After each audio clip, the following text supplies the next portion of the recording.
그래서 지금까지 한 게 좀 구조체랑 동적 할당 다루는데 연습 단계라고 보시면 되고요.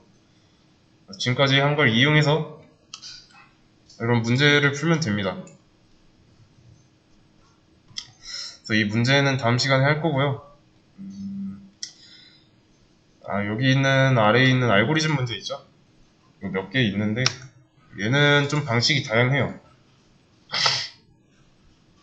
그래서 여기 코드를 실행해보면 여기 테스트 케이스를 보여줍니다. 그래서 테스트 케이스 입력은 어떻게 할 거고 출력은 어떻게 나오는지 이런 거. 물론 여기에 구현한 게 없으니까 지금 통과하지 못한다고 나오는데 여기에 뭐 테스트 케이스만 통과해도 제출했을 때 뭐 통과하겠다 이렇게 생각하시면 안 돼요. 어디까지나 이거는 입출력 예시일 뿐이에요. 여기 있는 거를 테스트 케이스로 썼을 뿐입니다.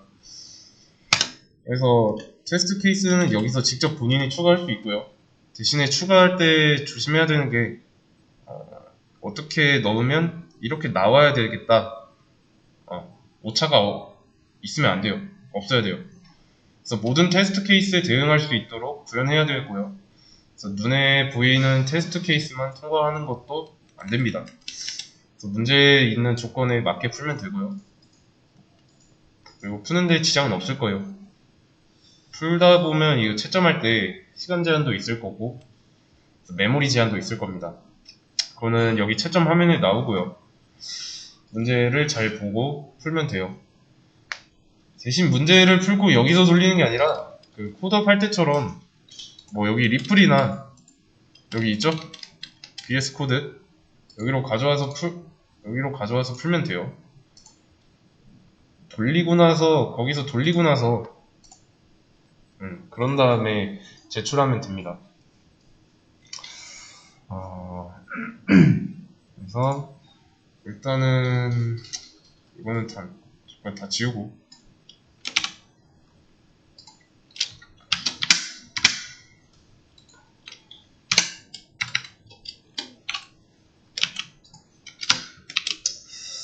일단 지금부터 하는 내용은 좀 잘 들어주세요.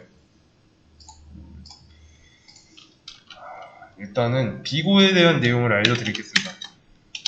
비고. 그래서 비고 노테이션이라고 있어요. 이거는 표현할 수 있는 방법 중에 하나인데 얘는 알고리즘의 속도를 나타냅니다. 알고리즘의 스피드. 그러면 이 알고리즘의 스피드라는 걸 어떻게 표현하면 좋을지 한번 생각해 보세요. 뭐 알고리즘이 뭐 빠른 것 같다, 느린 것 같다. 여기서 말하는 이 알고리즘이란 내가 짠 로직을 말하는 거예요. 당연히 빠른 알고리즘이 느린 알고리즘보다 우수하다고 볼 수 있죠. 왜냐면 같은 문제를 해결하는 데 있어서 빨리 해결하면 더 좋은 거니까. 근데 좀 곰곰이 생각해보면 뭐 이런 빠르다, 느리다 여기서 사용할 수 없습니다. 왜 그럴까요? 이런 표현은 사용할 수 없어요. 어떤 알고리즘을 짰는데 이거 빠르다. 연산이 0.1초 만에 끝났으면 그게 빠른 건가요? 연산이 5초 만에 끝났으면 느리다고 말할 수 있을까요? 뭐하죠? 대신에 이건 가능해요. 더 빠르고 더 느리다. 더라는 말이 붙었을 뿐인데 뉘앙스가 바뀌었죠? 그래서 비교 대상을 놓고 더 빠르다, 더 느리다는 가능해요. 상대성이라는 속성이 추가됐으니까. 그러면 그냥 빠르다, 느리다는 안 되는 이유가 있어요. 왜냐면 그 알고리즘을 돌리는 그 하드웨어가 다르니까요. 당연히 현대 컴퓨터보다 구시대의 컴퓨터가 느릴 거고요. 현대 컴퓨터라도 그 사양에 따라서 같은 문제를 해결하는데 그 속도의 정도의 차이가 있으니까. 그래서 동일한 알고리즘을 놓고 거기에다 대입한다고 해도 컴퓨터마다 차이가 있을 겁니다. 그래서 본인이 컴퓨터를 좀 장만한 지 됐다. 최근에 나온 하드웨어로 맞춘 컴퓨터웨어보다는 느리겠죠. 그렇기 때문에 상대적이에요. 상대적. 그래서 상대적으로 느리다 또는 상대적으로 빠르다 라고 표현하는 건 가능한 겁니다. 대신에 이제 절대적으로는 표현할 수 없어요. 절대적으로 빠르고 느리다는 없어요. 그래서 이 알고리즘의 실행 시간을 뭐 1초, 10초 뭐 이런 식으로 표현하지 않습니다. 이게 동시대에 사용 중인 컴퓨터라고 하더라도 달라질 수 있으니까. 그래서 내 컴퓨터에서 10초 걸렸으면 느린 거고, 내 친구 컴퓨터에서 뭐 1초 걸렸으면 느린 거야. 이거는 마땅한 기준이 없으니까 뭐하죠?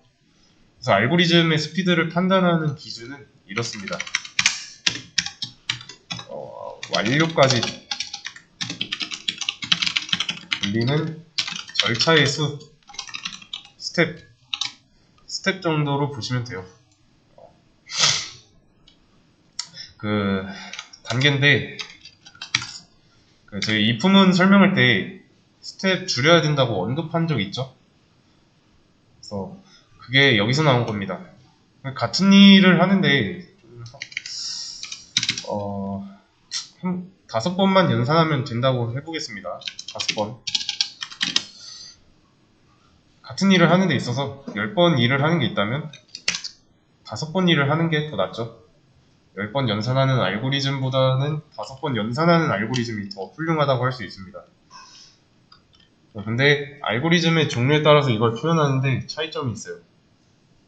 그래서 문법으로 지정해 놓은 게 있고요. 시간이 좀 지났으니까 문법으로 지정해 놓은 거는 쉬었다가 잠깐 이어서 하도록 하겠습니다. 이어서 그래서 이런 걸 표현하는 데 있어서 차이점이 있다고 했고요. 그걸 문법으로 정해 놓은 게 있습니다. 이거를 10개. 자, 이게 10개인데 여기서 1부터 10까지 수를 넣었어요. 이렇게. 그래서 이 숫자 중에서 뽑고 싶은 게 7이에요. 여기가 7이 들어있다고 할게요. 그래서 해당 리스트의 배열에 1부터 10까지 넣고 7을 찾으려면 어떻게 해야 될까요? 우선 이 7이 중간에 있다고 하더라도 이론상 10번 뒤져야 되죠? 그러면 10번의 스텝이 필요하고요. 그럼 이렇게 하면요. 이번에는 1부터 20이 들어있는데 이번에는 18 찾으려고 해요. 18. 그러면 이론상 20번 스텝 필요하죠. 자, 근데 20번 필요하다고 표현 안 합니다. 그래서 이거는 인풋 데이터 있죠? 인풋 데이터 사이즈 입력된 데이터 이거 사이즈가 10이다 20개다 이렇게 안 하고 인풋 사이즈가 n개다 라고 해요. 그래서 n 스텝스예요. 그래서 여기에 나온 이 상수로 썼던 10개, 20개 할 때 썼던 이 10, 20은 중요하지 않습니다. 선형 탐색을 할 뿐이에요. 이런 식으로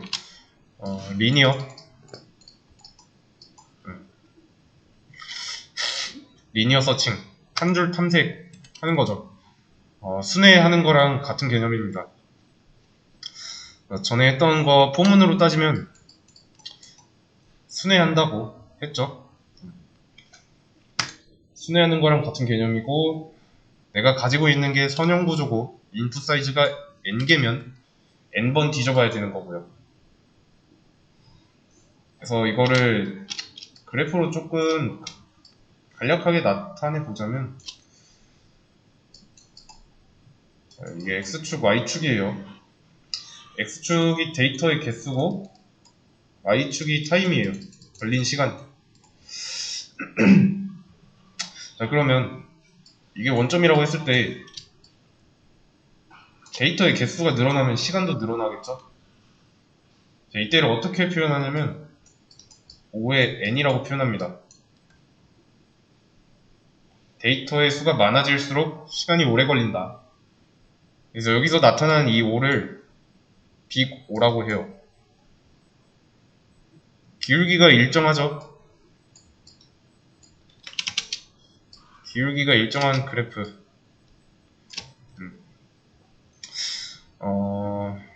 이게 조금 너무 이해가 안 된다. 고등학교 때, 중고등학교 때 했던 함수에서 y는 x 그래프 있죠? 그걸 생각하시면 됩니다.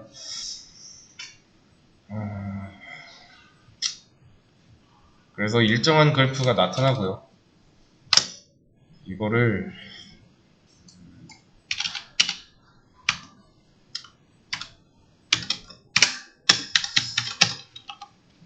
이렇게 조금 정리를 하겠습니다.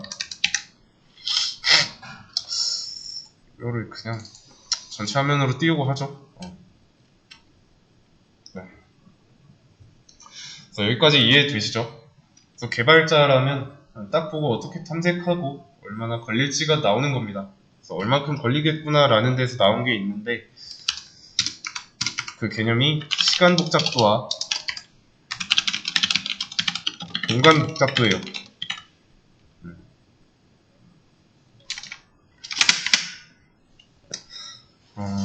알고리즘이 걸리는 시간과 사용하는 위치를 봤을 때 두 가지 개념이 나오는데, 우리가 방금 썼던 이 비고는 시간 복잡도를 다룹니다.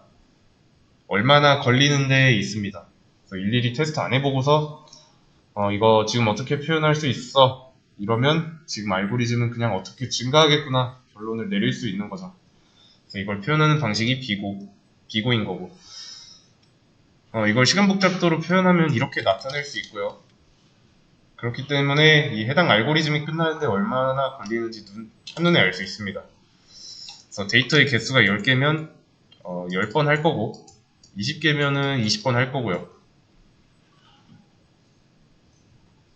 그렇기 때문에 이거를 일일이 안 해도 돼요. 이거 하나로 알 수 있으니까. 그러면 빅 5만 있냐? 그건 또 아니에요. 단지 빅5라는 게 시간 복잡도를 표현하는 데 있어서 좀 대표적인 거고요. 빅5도 있고, 빅 오메가도 있고, 빅 세타도 있습니다.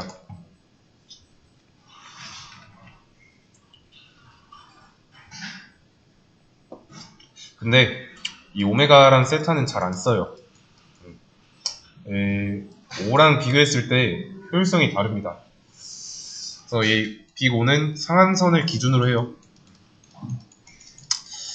그래서 무슨 말일까요? 이 상한선을 기준으로 한다는 게,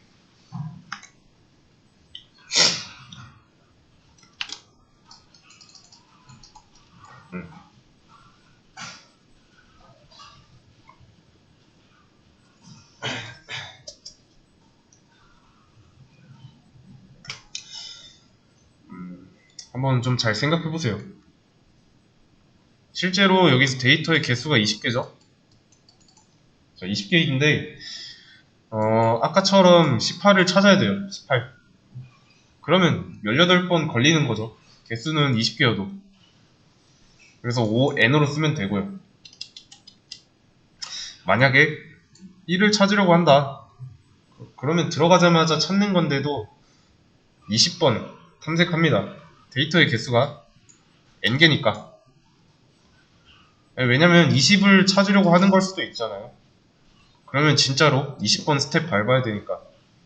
그래서 20이라는 게 상한선이 되는 거죠. 마지노선. 그리고 빅 오메가. 얘는 하한선이에요. 하한선. 그리고 세타는 중간값? 중간선. 중간선으로 합니다. 그러니까 이거 하한선이랑 중간값을 하는데 의미가 없죠. 데이터 개수가 20개인데 여기서 1을 찾겠다?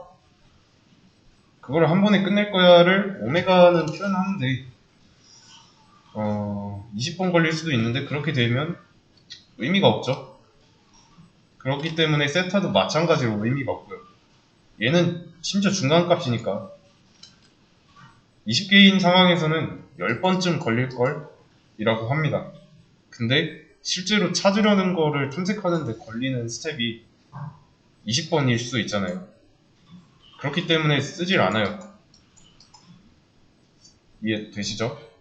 그래서 이 빅5 이거를 쓰는 이유는 알고리즘이 끝나는 데 있어서 최대의 상한선을 표시하니까 실제로는 아닐 수도 있는 경우 때문이라는 거예요. 그런 모든 경우의 수까지 내포하고 있다고 보시면 됩니다. 그래서 오메가나 세타는 필요에 따라서 사용할 수도 있는데 오메가를 쓰면 진짜로 최소값을 나타낼 수 있는 거고 세타를 쓰게 되면 대략 어디쯤일걸 이라고 하는 거니까 굳이 쓸 필요가 없어요. 최대 얼마나 걸리는지를 알려주는 비고를 쓰는 게 효율적인 거죠. 그래서 이거 어려울 수도 있는데 좀 최대한 쉽게 한번 해보도록 하겠습니다. 간단히 말해서 이 비고라는 게 알고리즘의 성능을 수학적으로 표현했다라고 보시면 돼요. 어떤 알고리즘을 표현하는 데 있어서 그 성능은 시간이 걸리는 정도로 판단하는 거고 그 시간의 소요를 표현하기 위해서 이 비고를 사용하는 게 효율적이다. 데이터나 사용자가 원하는 결과값을 가지고 그게 증가 또는 감소함에 따라 결과값을 얻을 수 있는 알고리즘의 성능 예측할 수 있다는 데 의의가 있습니다. 그러면 이것도 한번 보죠. 자, 이거는 무조건 한 번에 끝낸다죠. 어떤 데이터가 들어오든. 예를 들면 이겁니다. void 펑션 1 int 배열 n.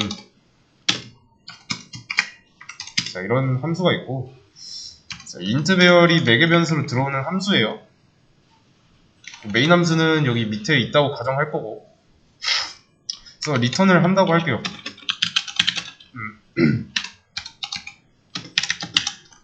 자, 이렇게 더 풀어서 써보자면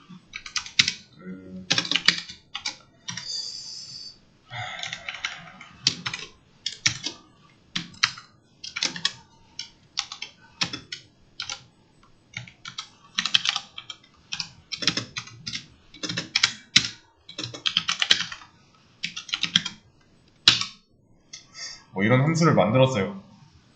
자, 배열로 넘어온 이 n의 첫 번째 요소가 0인가 첫 번째 공간에 있는 게 0인지 아닌지 판단하고 있죠. 그래서 이거는 무조건 들어오자마자 끝나겠네요. 왜냐면 첫 번째 공간이니까 0인지 아닌지만 판단하면 리턴하고 끝나니까요. 그래서 이런 게 1에 해당하는 거죠. n의 첫 번째 인덱스에 뭐가 들어있든지 상관없어요. 배열의 크기가 중요하지도 않고요. 만약에 배열이 100칸짜리라고 해도 상관없죠. 첫 번째 거만 비교하고 있으니까. 그렇기 때문에 10,000칸짜리가 넘어와도 상관없고요. 여전히 첫 번째 칸을 비교하고 있으니까 무슨 말인지 이해되시죠? 그래서 이 펑션 1, 이 함수는 일정한 속도로 끝날 거야 라는 겁니다. 어차피 첫 번째 칸만 연산할 거니까요. 그러면 이거를 좀 그리면서 한번 해보죠. 이건 다 지우고 일단은 여기도 똑같이 수학적으로 표현할 거니까 좌표 평면이 하나 있어야 되고 마찬가지로 타임은 t, 데이터의 개수는 d라고 쓰겠습니다. 얘는 원점이고 그래서 알고리즘이 얘는 이런 경우에는 일정하게 끝난다고 했죠.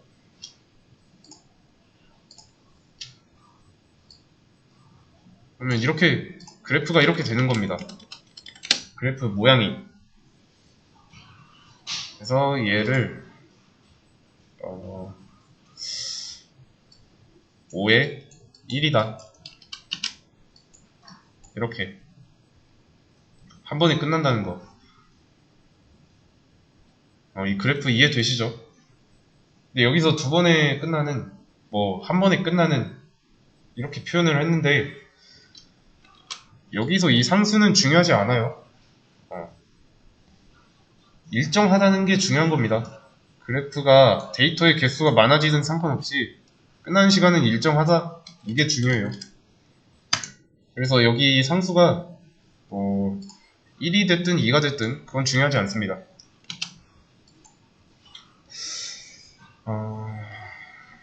그리고 이번에는 5의 n, 5의 n을 한번 보도록 하죠. 이번에도 함수를 이용할 거고요. 얼마나 걸릴까? 이거를 한번 집중해서 보세요.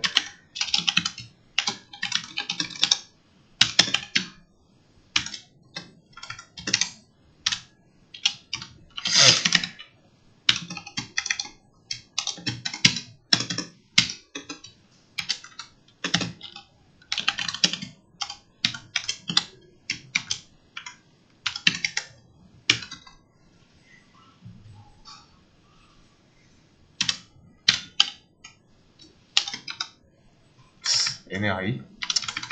헷갈릴 수도 있으니까 이렇게 할게요. 자, 배열의 길이만큼 반복하는 포문이죠. 배열의 길이만큼이에요. 여기에 매개 변수 n으로 들어온 배열이 3칸짜리라면 그러면 3번 반복하겠죠.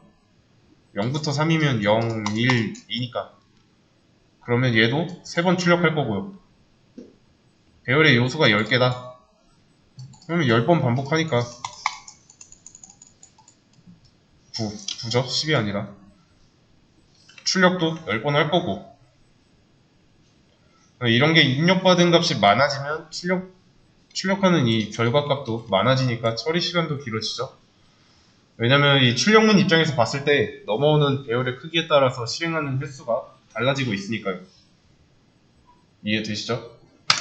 그래서 지금 이런 상황을 또 그래프로 나타내 보자면 옆에다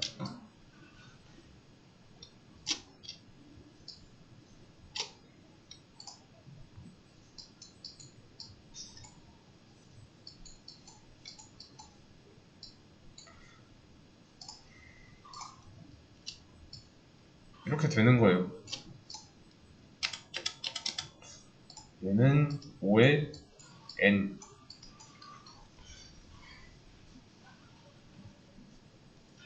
이해되시죠? y는 x의 형태예요. 이게 5n이고 그래서 데이터의 개수와 걸리는 시간이 서로 비례관계에 있죠. 그래야 기울기가 일정하니까. 또는 뭐 삼각함수 입장에서 보면 탄젠트 값이 일정하니까. 그래서 한 개 늘어날 때마다 한 번 더 하는 거고. 그래서 이런 식으로 증가할 수 있는데 이 ON의 경우는 리니어 모델이에요. 리니어 모델, 선형 모델. 자, 그러면 여기서 좀 더 생각해 봅시다.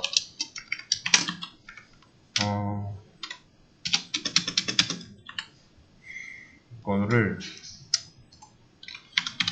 이중 반복문이라고 한번 해볼게요.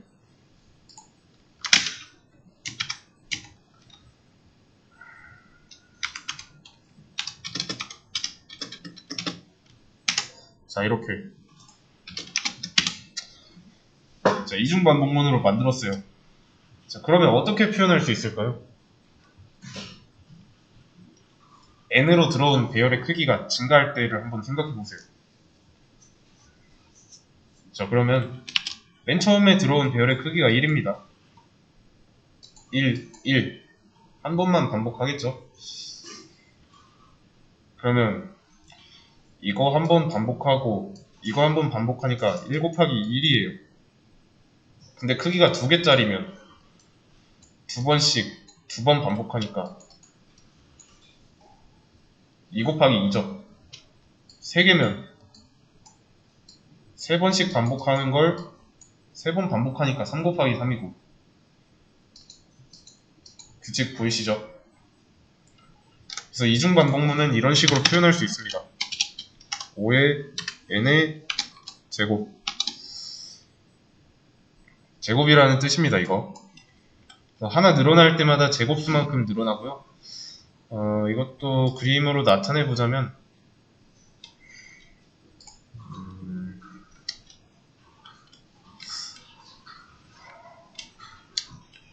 여기다 바로 그려야겠다.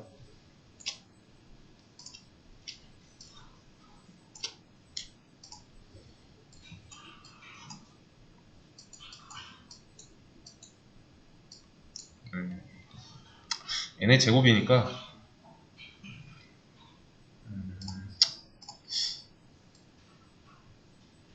곡선은 이게 안되네. 이렇게 됩니다.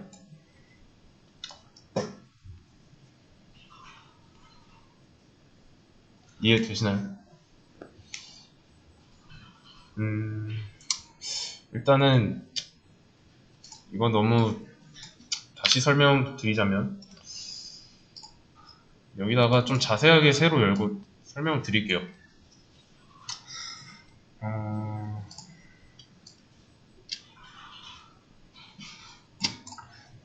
자, 0부터 n까지예요. 그리고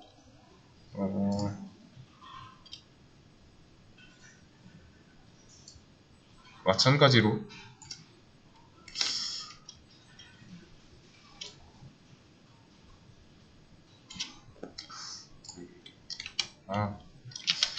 좀 고증을 위해서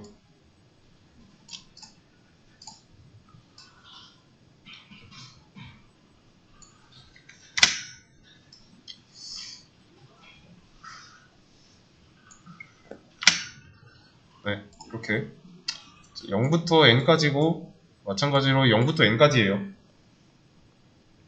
각각 가로 세로 n개가 있어요. 자, 그러면 1, 2, 3 그러면 n제곱이 맞죠? 이거 왜냐면 이 평면으로 나올 거니까요. 그 표 형태로 나온다고 생각하시면 됩니다. 그래서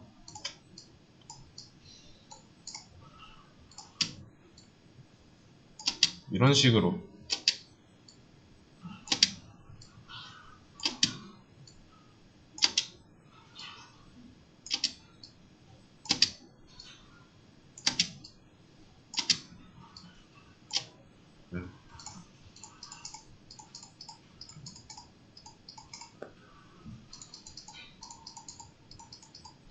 이렇게 이런 식으로 표 형태로 나온다고 보시면 돼요. 이해되시죠? 그래서 연산해야 하는 범위가 면적으로 나오는 겁니다. 사각형의 넓이 구하는 방식 가로 세로 곱하는 거니까 n 곱하기 n을 하면 n의 제곱이잖아요. 대신에 이제 가로 세로의 길이가 같아서 제곱으로 나타내는 것 뿐이고요. n 하나로 가로 세로 범위가 정해지니까 그래서 n의 수가 커지면 제곱수로 늘어나는 거죠. 그렇기 때문에 아까 나타낸 것처럼 그래프가 2차 함수 있죠? 2차 함수의 개형으로 나타나는 거예요.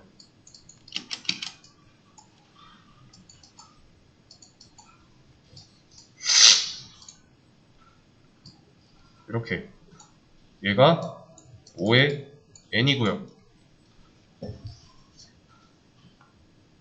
이해되시죠? x축은 여전히 데이터고 y축은 타임이고 수학적으로 말하면 y는 x제곱의 그래프 모양이랑 똑같아요. 그래서 증가할수록 데이터의 양이 증가할수록 시간도 증가하는 거죠. 처음에는 더디다가 시간이 가서 데이터가 증가할수록 훨씬 더 오래 걸리는 양상을 보입니다. 이거를 미적분학적인 측면으로 봤을 때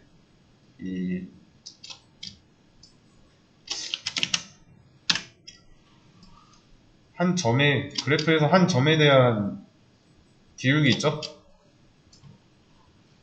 이 기울기가 커진다라고 표현할 수도 있고요. 하나 더 있어요. 이번에는 이렇게 한번 해보겠습니다. 4개 변수로 들어온 int 배열이 한 개 더 들어온 상황. 이번엔 m 배열이 2개 들어온 거죠. 자, 비슷한데 여기서는 n 제곱이었죠? n 곱하기 n이었어요.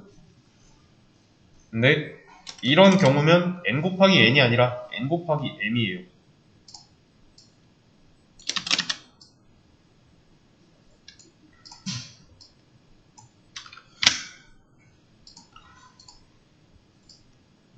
n 곱하기 m. 그래서 얘는 어떻게 쓰냐? 5에 n 곱하기 m 이라고 표현할 수 있습니다.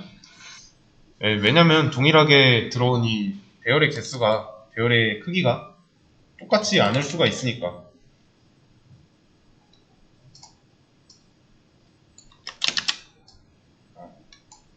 그래서 얘도 지우고,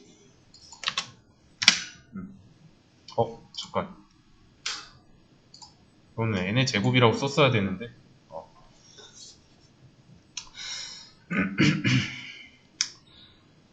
여기는 n과 m개 각각 있으니까 얘도 똑같이 직사각형 모양으로 나올 수 있습니다. 그래프의 개형은 이 n제곱일 때랑 똑같아요. 증가분이 커질수록 급증하는 형태. 그러면 다시 돌아와서 이렇게 한번 생각해 봅시다. 이번에는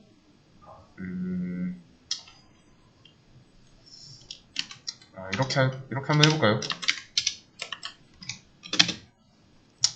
j가 아니라 k 그리고 m은 없어졌으니까 n.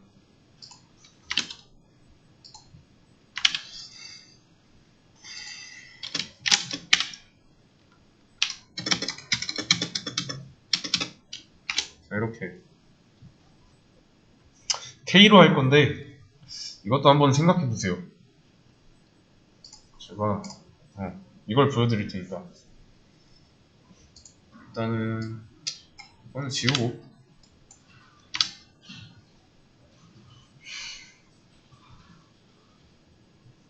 어떻게 나올지 한번 생각해 보세요. 일단은 이 표 형태에서 어떻게 될지 느낌 오시죠?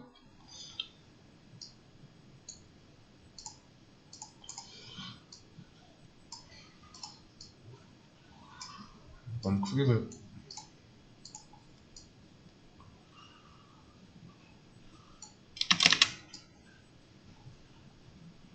이렇게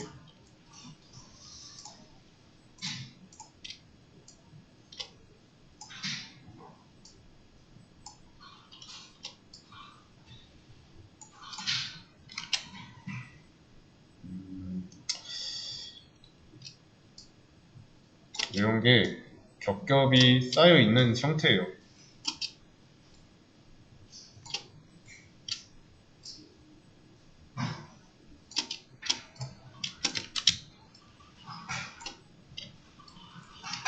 이렇게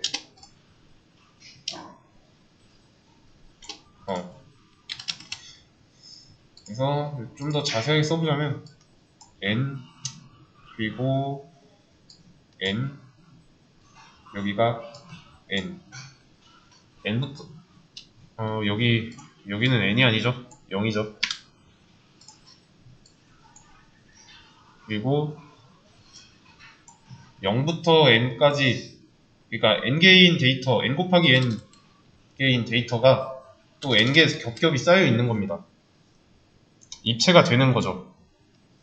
왜냐면 3번 했으니까, 3번 반복하니까 n의 세제곱이 되는 거죠. 가로, 세로, 너비가 n이 있으니까. 전에는 평면이었고요. 그래서 이제는 이 육면체의 부피를 계산해야 돼요. 면적이 아니라. 그래서 이거는 5의 n의 세제곱입니다. 그래서 이것도 마찬가지로 그래프 개형은 비슷해요.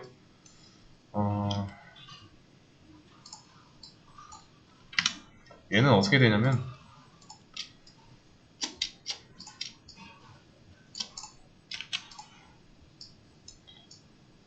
D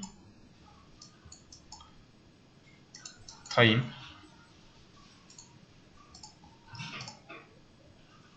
이렇게 됩니다. y는 x세제곱 그래프라서 이렇게 되는데 여기 3, 4분면의 영역은 있을 수 없으니까 얘는 5의 n의 세제곱이다 라고 할 수 있어요. 아시겠죠? 그래서 동일한 데이터 개수 대비 시간이 더 많이 걸려요. 처리 시간이 급격하게 증가합니다. 제곱일 때보다.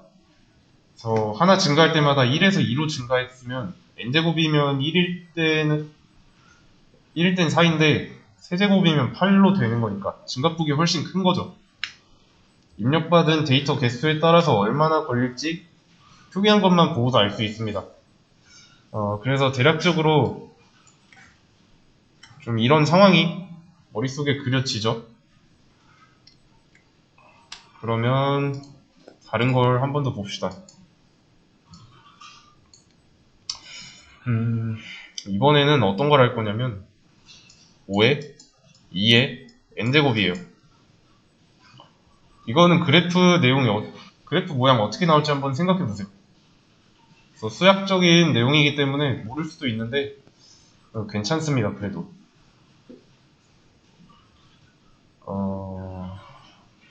이거는 피보나치 수열이라는 걸 들어보신 적이 있을 거예요. 뭐냐면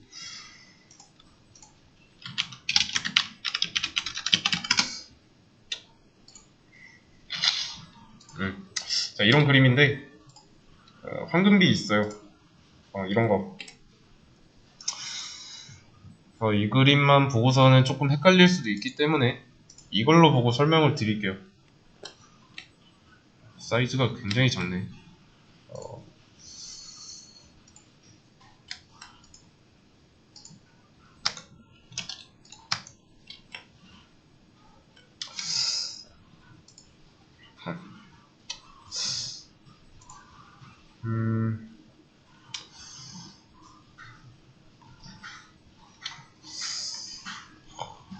이렇게 사이즈가 너무 작아가지고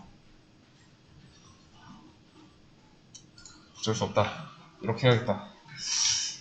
자, 처음엔 1이고 1 두 개를 더해서 두 번째도 1이에요. 이 두 개를 더해서 2가 됐죠. 그리고 1과 2를 더해서 3이 됐어요. 이거 그냥 그림판에다 정리하면서 하겠습니다. 처음엔 1이고 그 다음에도 1이고 이 두 개를 더해서 자 2가 됐고 그 다음에 1과 2를 더해서 3이 됐고요. 2와 3을 더해서 5가 됐고 3이랑 5를 더해서 8이 됐습니다. 자, 이렇게 해서 나오는 수열이 있어요. 앞에 거 두 개를 더하는데 잘 보면 이 다음 거를 하기 위해서 자기 자신, 나 자신을 이용해요. 그 다음 걸 정하기 위해서 직전 거 더하기 자기 자신. 그러니까 3을 뽑으려면 자기 자신과 자기 자신의 직전 거를 이용하는 거죠. 제기를 사용하는 겁니다. 아직 안 끝났는데 그 다음에서 나를 원하니까. 그래서 이것도 알고리즘으로 짤 수 있고요. 근데 이거는 알고리즘을 직접 짤 필요가 없는 게 이게 시어너 피보나치 수열 C라고 하면 나올 건데 여기 다 코드 나와 있어요. 다 되어 있습니다. 그래서 함수를 출력할 때 여기 있죠? 이게 나 자신을 이용하는 거예요. 어려울 수도 있는데 함수를 호출할 때마다 교체해줘야 되고요. 그래서 교체를 한다는 게 무슨 뜻이냐면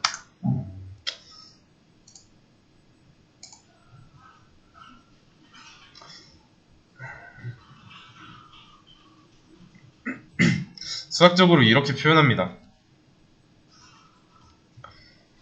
그래서 여기 보시면 피보라고 되어 있죠?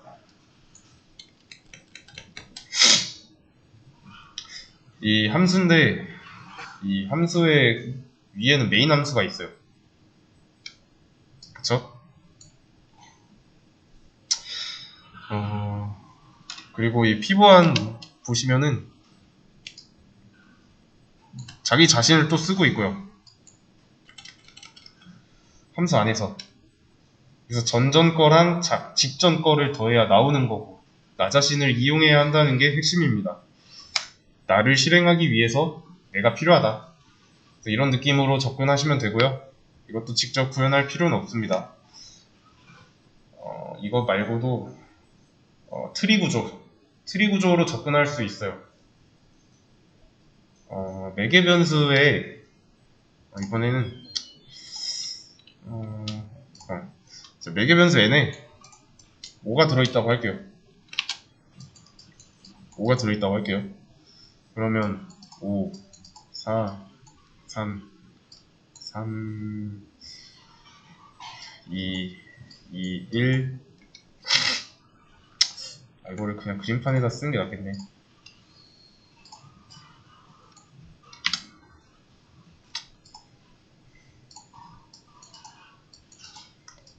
바이너리 구조.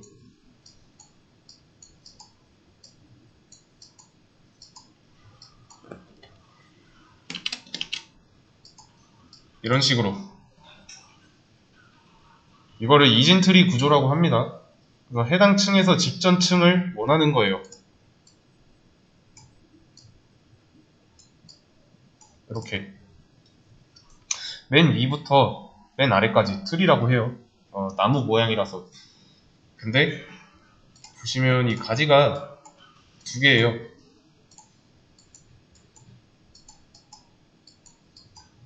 가지가 두 개라서 바이너리 트리라고 합니다. 만약에 입력한 게 2다. 그러면 시점은 1, 0이면 끝나는 거죠. 만약에 입력한 게 3이다. 그러면 층이 늘어났고요. 2를 입력받았을 때보다 3을 입력받았을 때 높이가 커지죠. 두 번씩 해야 되니까. 그래서 이진트리 구조에서 이 꼭지점에 있는 이것들을 노드라고 해요.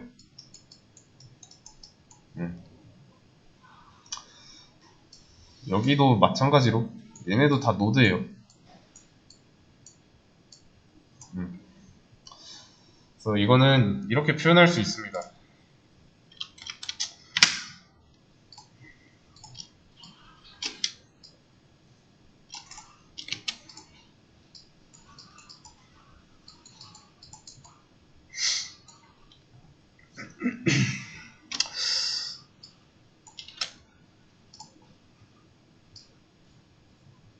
음. 5에 2에 n제곱 이런 식으로. 만약 2에 세제곱, 2에 4제곱, 2에 5제곱 이렇게 나왔다. 이런 식으로 증가해요. 이거는 진짜로 교양 정도로만 아시면 됩니다. 깊게 들어가면 훨씬 더 할 게 많기 때문에 이 정도만 아시면 되고요.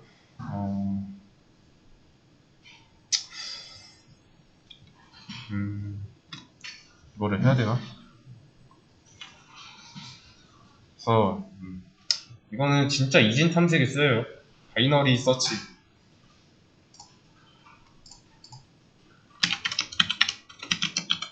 바이너리 서치에 쓰입니다.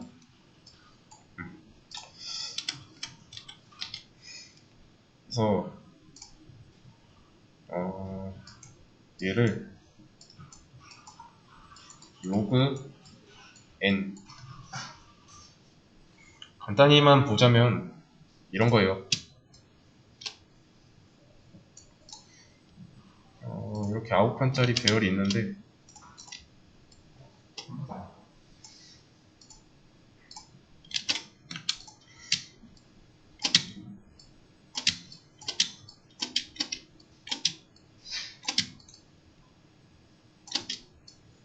자, 이렇게 9칸짜리 배열이 있는데 이 안에다가 숫자를 넣었어요. 이런 숫자가 들어있고요. 그래서 찾으려는 게 6입니다. 그러면 선형 탐색의 경우 이렇게 처음부터 끝까지 순회했죠. 근데 이진 탐색은 이 반으로 나눠요. 이렇게 어디가 됐든 분리합니다. 떼서 이 전에 거를 먼저 찾아요. 그래서 없으면 또 다음으로 가서 여기서 또 반을 쪼개고 이 전에 거를 찾습니다. 찾으려고 하는 거를 키라고 하는데 없으면은 키가 없으면 오른쪽에서 찾아요. 오른쪽으로 간 다음에 또 다시 나누고 중간 값을 도출한 다음에 새로 반을 나눈 거에서 또 왼쪽에서 먼저 찾아요. 이 과정을 계속 반복합니다. 이게 바이너리 서치예요. 이진 탐색. 자, 그러면 알고리즘이 한번 진행될 때마다 비교해야 하는 군집이 반씩 줄어드는 거죠. 무슨 말인지 아시겠죠? 계속 반으로 검색해야 하는 양이 줄어들고요. 이것도 구현되어 있고요. 이거는 좀 찾아보시면 됩니다. 그래서 이런 거는 전부 다 구글에 나와 있고요. 구글에다가 나무위키 아시죠? 나무위키에 비고 이런 거 검색하면 문서 나옵니다. 그래서 자세하게 나와 있고요. 그래서 이거 지금까지 한 거를 비고 노테이션이라고 해요. 그리고 찾다 보면은 소트라고도 나와 있을 텐데 이거는 정렬이에요. 정렬.